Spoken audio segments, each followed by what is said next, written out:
अंतरिम सरकार और संविधान सभा के गठन के बाद अगले 6 माह देश के लिए अति कठिनाई वाले रहे थे। मुस्लिम लीग के अंतरिम सरकार में सम्मिलित होने के बाद भी उसका कार्य सुचारू रूप में नहीं चल सका था। संविधान सभा में भी लीग के सदस्य नहीं आए थे।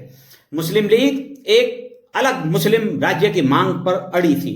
मुख्यतः इसी कारण देश में सांप्रदायिक तनाव का क्रम बढ़ता जा रहा था।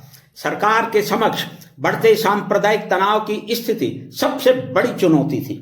प्रशासनिक अधिकारी मुख्य रूप से अंग्रेज और मुस्लिम निरपेक्ष नहीं थे। अंतरिम सरकार के लिए, जिसके पास पूर्ण अधिकार भी नहीं थे, स्थिरता बनाए रखना एवं व्यापक हिंसा के प्रकोप को रोकना, वह भी स्वयं गृह मंत्री सरदार पटेल के लिए सबसे बड़ी चुनौती थी। वे जितना कर सकते थे उतना उन्होंने किया।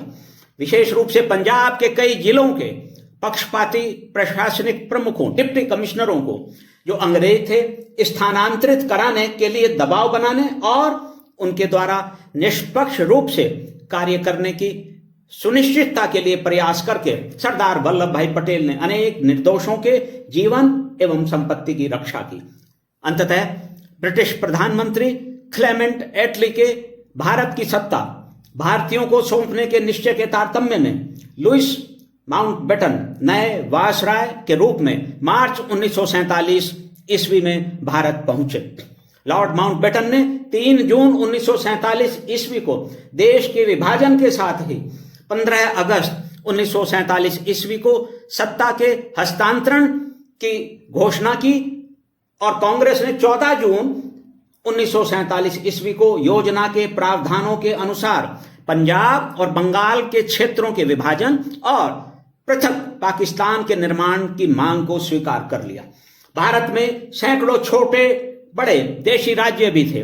देश के साथ उनके एकीकरण का कार्य न केवल चुनौतीपूर्ण था अपितु बहुत ही कठिन भी था।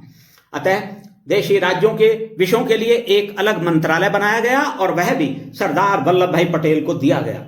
राज्यों के विभाग के मंत्री के रूप में 5 जुलाई 1947 ईस्वी को सरदार साहेब ने नई दिल्ली में देशी राज्यों के संबंध में एक ऐतिहासिक वक्तव्य दिया जो आज तक भी बेजोड़ और प्रासंगिक है। अपने उस वक्तव्य के माध्यम से सरदार साहेब ने कहा था, यह इतिहास का सबक है कि राजनीतिक रूप से विखंडित स्थिति और एक राष्ट्रीय दृष्टिकोण अपनाने में हमारी अक्षमता के कारण ही भारत को निरंतर आक्रमणकारियों के समक्ष झुकना पड़ा।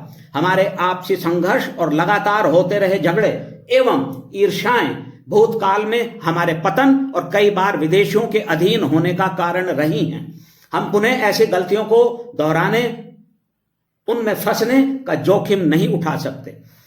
सरदार साहब ने आगे यह भी कहा था कि हम स्वतंत्रता के द्वार पर हैं। हमें यह याद रखना चाहिए कि संस्कृति और भावनाओं की हमारी सभी भारतीयों की मौलिक एकता हमें नियंत्रित करती है, पारस्परिक हितों को सुदृढ़ करने के लिए हमें बाध्य करती है और आगे भी करती रहेगी।